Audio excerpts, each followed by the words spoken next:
এইখানে আমি একটা মশলা তৈরি করে নিচ্ছি। এর মধ্যে রয়েছে শুকনো লঙ্কা, তেজপাতা আর গোলমরিচ, দারচিনি, লবঙ্গ, এলাচ সামান্য পরিমাণ, আর রয়েছে সাজিরা, সামরিচও নিয়েছি, আর নিয়েছি এমনি গোটা জিরে আর ধনে। এই মশলাটাকে আমি সামান্য ওই তেলে নিয়ে তারপরে সামান্য নাড়াচাড়া করে নিয়ে একদম গুঁড়ো করে নেব। এই পুরো মশলাটাকে আমি শুকনো তাওয়ায় একটু রোস্ট করে নিচ্ছি। খুব কম আছে কিন্তু এটাকে করতে হবে, বেশি আছে করলে পুড়ে যেতে পারে। লো আছে। বলতে ভুলে গেছি, এর মধ্যে কিন্তু আমি এক টুকরো জায়ফল আর সামান্য পরিমাণ জয়িত্রীও দিয়ে দিয়েছি। জায়ফল জয়িত্রীর কাজ হলো সুন্দরভাবে গন্ধটা তৈরি করা। আরেকটা জিনিস বলে রাখি, জায়ফল কিন্তু যে কোনো রকম মাংসকে সফট করতে সাহায্য করে। এটা আমার রোস্ট করা হয়ে গেছে, আমি গ্যাসটা অফ করে দিচ্ছি। এটাকে আমি এখন একদম ডাস্ট গুঁড়ো বানিয়ে নিচ্ছি। প্রয়োজন মতো এটা ঠান্ডা করে নিয়েছি, অতিরিক্ত উত্তপ্ত নেই। এটা আমি এখন মিক্সিতে নিয়ে নিচ্ছি।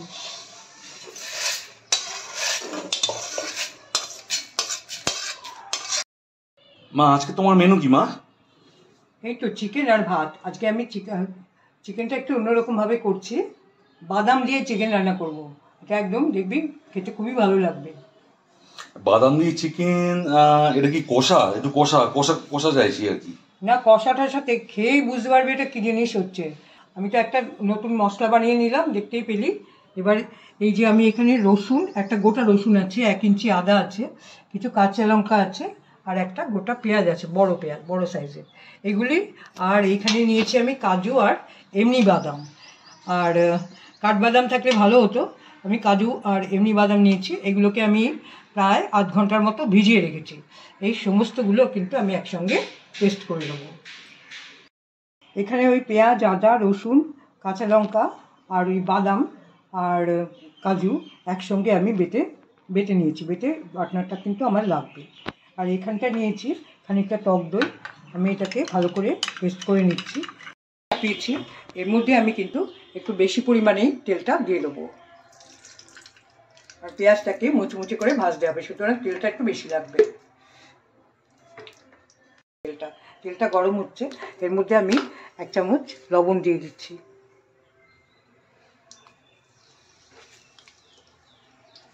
গরম হয়ে গেছে, আমি পেঁয়াজগুলো এর মধ্যে দিয়ে দিচ্ছি। এখন এরকম হাই হিটে কিন্তু পেঁয়াজটা ভাজতে হবে, আর খেয়াল রাখতে হবে যাতে এটা পুড়ে না যায়। পেঁয়াজটা আরও একটু লাল লাল করে ভাজতে হবে।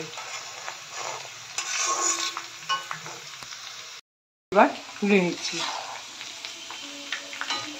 এটা প্রায় হয়ে এসছে, এখন আমি একে তুলে নেব।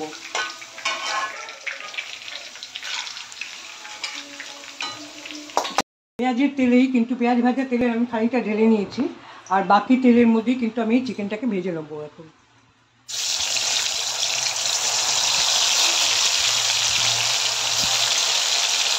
পেঁয়াজের তেলে ভাজলে পেঁয়াজের যে গন্ধটা তা এই চিকেনটার মধ্যে করতে হবে।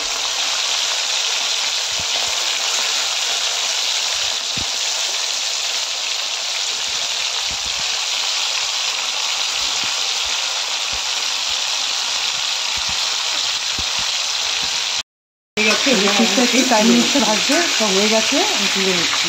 বেশি ভাজবে ছেড়ে আসবে। এর মধ্যেই 2টো তেজপাতা, 1 টুকরো দারচিনি, 3-4টে এলাচ আর লবঙ্গ দিয়ে দিলাম। তৈরি করে রাখা আমার মশলাটা,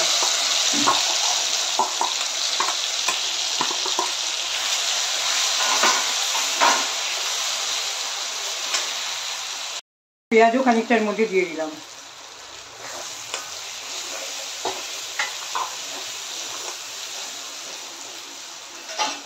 ওয়ান ফোর্থ মতো লবণ আমি এর মধ্যে দিলাম। এটাকে কিন্তু খুব ভালো করে কষাতে হবে। এখন আমি দেবো এই যে ধনে, জিরা, হলুদের গুঁড়া আমি এর মধ্যে দিয়ে দিচ্ছি। ফেটিয়ে রাখা দইটাও এর মধ্যে দিয়ে দিচ্ছি।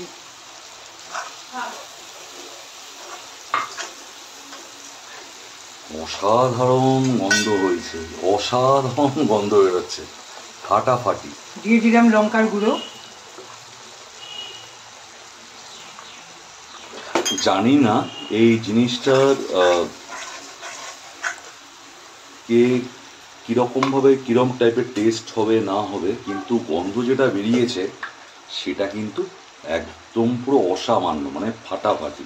এর মধ্যে আমি 1 চামচ চিনি দিচ্ছি, একটু বেশি দিচ্ছি, চিনিটা ঝালটা বেশি আছে। এই ধনে, জিরা, হলুদ সবই আমার এই 1/2 টিস্পুন করে রয়েছে। আর এখন দিচ্ছি আমি এই যে মশলাটা তৈরি করলাম, সেই মশলাটা এর মধ্যে এখন দিয়ে দিচ্ছি, নাড়তে থাকবো।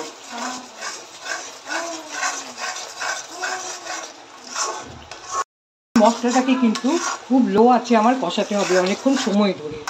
এই তেলটা বেরিয়ে এসছে, তেলটা ছাড়ছে, আরও একটু কষানো হবে।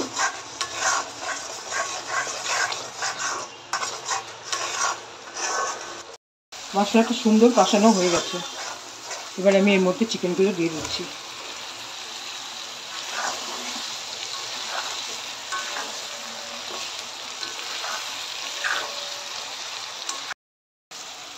চিকেনটা এই মশলার মধ্যে সুন্দরভাবে কষানো হয়ে গেছে।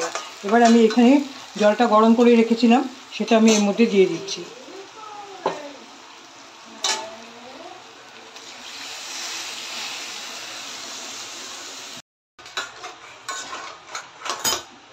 জল দিয়ে দিয়েছি, আঁচটা বাড়িয়ে দিলাম।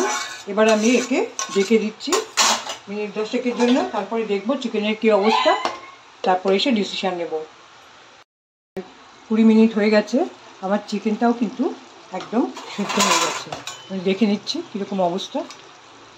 হ্যাঁ, একদম নরম হয়ে গেছে চিকেন। এর মধ্যে আমি একটু লেবু টিপে দিচ্ছি।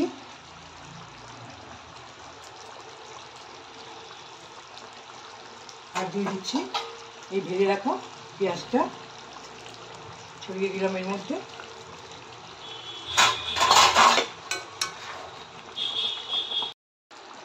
এবার আরেকটু টেস্টি করার জন্য এর মধ্যে আমি 1 চামচ ঘি দিয়ে দিলাম। অপশনাল, দেওয়াও যায়, না দিলেও চলে। দারুণ স্বাদের বাদামি চিকেন তৈরি হয়ে গেছে। আজকের লাঞ্চটা এটা দিয়ে দারুণ, এটা আর বাসমতি রাইস দিয়ে দারুণ জমে যাবে। সত্যি অসাধারণ একটা ডিশ।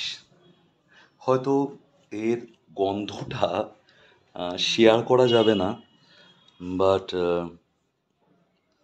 এই পুরো ব্যাপারটার মধ্যে আমি ছিলাম, ভিডিওটা আমিই করেছি, তো দারুণ হয়েছে মা, অসাধারণ অসাধারণ। তোমার হাত দিয়েই এরকম জিনিস সম্ভব। যে বা যারা এই জিনিসটাকে দেখবে, আমি হয়তো আবার যেরকম আমিও গন্ধটা শেয়ার করতে পারছি না, হয়তো খাবারটাও সেরকমভাবে শেয়ার করা যাবে না, বাট যে বা যারা এই জিনিসটার মধ্যে থাকবে, আমার মনে হয় যে তারা উপকৃত হবে। Thank you so much. সকলকে শুভেচ্ছা জানিয়ে ভিডিওটাকে বন্ধ করলাম।